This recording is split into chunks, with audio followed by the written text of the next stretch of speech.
მომღერალი ანრი ჯოხაძე იმედზე ნოე სულაბერიძესთან იყო გადაცემაში და საკუთარ ძმაზე ისაუბრა, "ყარი ეჩვი მაქვს, რომ ჩემი ძმა ცოცხალია და ის გააშვილეს." იმ წლებში ძალიან ბევრი ფაქტი მომხდარა ბავშვების მოპარვის და გაშვილების.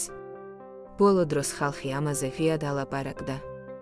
ვესაუბრეთ ამუნა მუსერიძეს და მან დამაკვალიანა თუ როგორ დამეწყო გამოძიება. ამბობს ანრი. ანრიმ ასევე ისაუბრა იმაზე, რომ მისი ამღერება მამის დაპატიმრებას უკავშირდებოდა. ჩემი ამღერება უკავშირდება მამის პატიმრობას. როდესაც მამა დაიჭირეს, დედამ პირობა მისცა, შენს შვილებს ყოველთვის ნახავ ტელევიზორში. და ეს პირობა შეასრულა.